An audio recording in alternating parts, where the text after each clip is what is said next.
410 and the Romans have left Britannia, sort of. They probably intended to come back, but they were too busy being conquered by Germanic barbarians. It should be noted straight out of the gate that early 5th century Britain is very difficult to understand since nobody wrote about it. What is known comes from three major sources. The first was written by a 6th century monk called Gildas, the second by an 8th century Northumbrian monk called Bede, and the last is the Anglo-Saxon Chronicle. More on them in a bit. So neither the exact details of events nor their dates are known, but Britain was subject to waves of invasion and settlement by several groups of Germanic peoples in the early 5th century. These were the Angles, who were from here, the Jutes, who were from here, and the Saxons, from here. Collectively, these people are referred to as the Anglo-Saxons. There are many myths and legends surrounding their arrival, but the most famous is that of Hengist and Horsa, who landed here in Kent sometime around the year 450. For the sake of simplicity, those who were living in Britain before the Anglo-Saxon arrival are referred to as Britons, but be aware that many did not see themselves as part of some great collective. The same can be said of those from the continent, who are often described with the umbrella term Germanic. According to Gildas's interpretation of events, a tyrant king of the Britons, sometimes called Vortigern, was having problems with raids from the Picts and the Scots. He called for help from the Saxon mercenaries who were led by Hengist and Horsa. The Saxons defeated the Picts and asked for greater payments. When the Britons could not provide it, they revolted and began to conquer the island. The story continues that early on the Britons were consistently beaten back until the emergence of a leader called Ambrosius Aurelianus, who, around the year 500, defeated the Saxons at the Battle of Mons Badonicus, which established a period of peace until Gildas's lifetime. So, side note, Ambrosius Aurelianus forms the basis of one of England's most famous legends, that of King Arthur.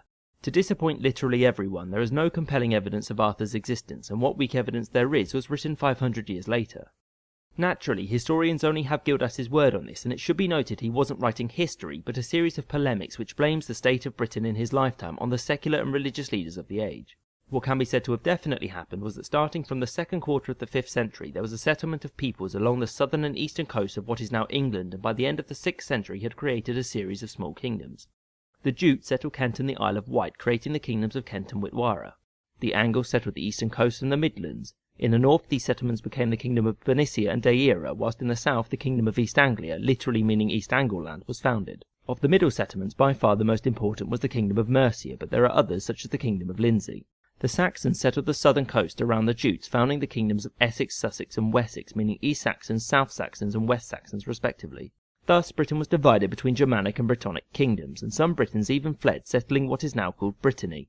The exact dates and natures of these foundings are essentially lost to time, but these kingdoms were firmly established by the year 600. This period is known as the Heptarchy, meaning the rule of 7, due to there being 7 major Anglo-Saxon kingdoms, but it should be remembered that there were many more. There were also Brittonic kingdoms such as Strathclyde and Dumnonia, alongside the Welsh kingdoms of Powys and Dyfed. The cultural dividing lines between these kingdoms is hard to define, and it is difficult to know whether the Angles would have seen themselves as distinct from the Saxons. The Britons certainly saw themselves as different from the Germanic newcomers, however. One crucial difference between these two groups was religion. It is unknown how prevalent Christianity was at this time amongst the Britons, but Gildas and the Brittonic settlement at St. Alban show that Christianity was certainly alive on the island. The Germanic settlers/invaders, whatever you want to call them, were not Christians, however, they were pagans. This wasn't paganism in the Roman sense, with formal rituals and well-documented festivals, but one which varied wildly depending on who was practicing it. Germanic paganism had many gods, such as Tyr, Woden, and Thunor, who gave their names to some of the days of the week. So, in 595, Pope Gregory I sent a monk called Augustine to Britain with the intent of converting the peoples that lived there. Augustine arrived in 597, landed here at the Isle of Thanet in the Kingdom of Kent, whose capital was Canterbury. Kent at this time was ruled by King Ethelbert, and he was at first suspicious of the missionaries, thinking they were going to put a spell on him, but eventually he gave them permission to preach, and at some point, nobody knows exactly when, Ethelbert himself converted. This was not Ethelbert's first run-in with Christianity, since his wife Bertha was a Frankish princess and also a Christian. By 601, many in Kent had been converted, and Augustine was appointed as the first Archbishop of Canterbury. Ethelbert's conversion to Christianity did not just have social and religious impacts, but political ones too. The reason for this was that Ethelbert was not just the King of Kent, but also the Overlord of Britain, meaning the other kings answered to him. The position of Overlord is sometimes referred to as Bretwalders, but actually this title was not in use until several centuries later. Ethelbert used his position of power to influence other kings to convert as well. After Ethelbert's death, the position of Overlord went to King Raedwald of East Anglia. Raedwald had previously been converted under pressure from Ethelbert, but he was not a particularly good convert since he kept both Christian and pagan shrines. Raedwald is also likely to be the man who was buried at Sutton Hoo, famous for housing this helmet. The conversion of Anglo-Saxon kingdoms was not only a product of Rome, but also of the surrounding peoples. For example, the kingdom of Dalriata was home to a major monastery at Iona, founded by the Irish abbot Columba. From this monastery came Aidan, a monk who travelled to Northumbria, which is called so because it is the land north of the river Humber, which is here. He did this under the invitation of King Oswald, who had united the two kingdoms of Bernicia and Deira after a long period of assassination and warfare which had gripped the two kingdoms. Oswald, who was born a pagan, grew up as an exile in Dalriata due to the aforementioned turbulence. In return for help, he became a Christian in the Brittonic tradition. The Brittonic and Roman churches had their slight variations, but the biggest differences between them was the dating of Easter, which Bede took very seriously. Side note, the name Easter actually comes from the pagan goddess Estra, whose feast was probably held around the same time as the Christian celebration. The issues surrounding Easter were settled in Northumbria during the 664 Synod of Whitby, which was called by King Oswiu.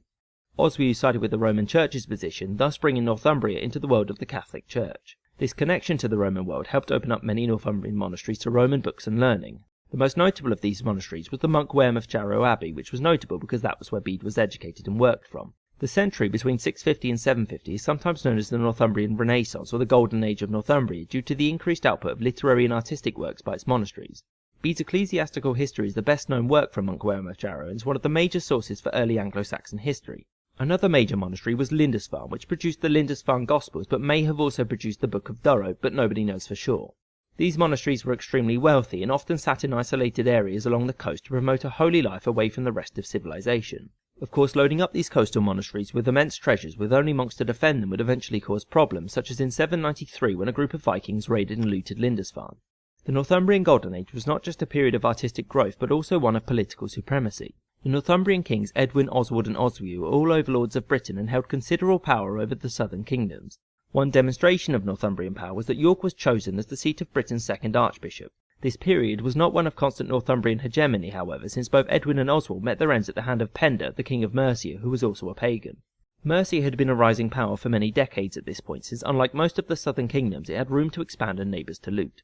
Penda was killed by Oswiu, who ruled over Mercia for 3 years between 655 and 658, but Mercia, under their new king, Wulfhere, revolted against him. Over the next half a century, Mercia and Northumbria would vie for dominance, with no major victor emerging. In fact, after Oswiu's short reign in Mercia, neither would ever manage to dominate the other again. So, in 716, a man called Ethelbald became the king of Mercia and managed to entrench what is called the Mercian supremacy. The exact dates for the start of the supremacy vary, but during his reign Ethelbald was able to firmly assert control over all of the southern kingdoms. This was not a simple task, since early on in his reign he was challenged by Witred of Kent and Ine of Wessex. Fortunately for Ethelbald, Witred died in 725 and his kingdom was divided between his sons, and the next year Ine abdicated to become a monk. The exact extent of Ethelbald's control over kingdoms like Kent and Wessex is debated, but throughout his life he most certainly was the most powerful king south of the Humber. Mercia did not annex the kingdoms it held hegemony over, and many operated with some independence. Ethelbald died in 757 and was succeeded by Bjornred, who was quickly chased off by Offa, the most famous king of Mercia. The hegemony established by Ethelbald had collapsed, and Offa had to reassert Mercian dominance, which he managed to do, despite some hiccups. Under Offa, the Mercian supremacy reached its height, and he brought in a series of reforms, the most notable of which was the introduction of the penny. Offa, like those before him, never managed to assert authority over the Welsh kingdoms to the west and was consistently plagued by raiding. In response, a great dyke, shockingly referred to as Offa's Dyke, was constructed running along most of the Mercian Welsh border. It was essentially a large ditch with a mound of earth on the other side. It was no Hadrian's Wall, but it certainly would have required a lot of manpower to make. Offa's authority over Britain was recognised overseas as well, and this is demonstrated in two ways. The first is by the fact that he managed to negotiate the appointment of a third archbishop, the Archbishop of Lichfield, which is here, although please be aware it didn't last very long. Another is the letter he received from the Frankish king Charlemagne, which begins, "Charles, by the grace of God, King of the Franks and Lombards, patrician of the Romans, to his esteemed and dearest brother Offa, King of the Mercians." This shows that Offa was certainly authoritative enough to garner Charlemagne's attention, but make no mistake, Charlemagne would not have seen Offa as an equal. Just look at their kingdoms. Offa's domination of the southern kingdoms would continue until his death in 796, except for a small blip in East Anglia, which ended in Offa having the East Anglian king beheaded. After this, Mercia was ruled by a bunch of weak kings, and it never managed to really recover the same levels of authority and was consistently challenged by the other southern kingdoms. The Mercian supremacy came to a swift end in 825 at the Battle of Ellendun, in which the King of Wessex, Egbert, defeated the Mercian king Beornwulf, which ushered in the rise of Wessex. Ultimately, Mercia's primary issue was the succession, since whenever a king died, the supremacy collapsed and had to be built up again by whomever won the inevitable civil war. Offa had tried to fix this previously, but all this did was get his son killed after he died. I hope you enjoyed this episode and thank you for watching. There are some recommended books in the description below and feel free to subscribe if you want.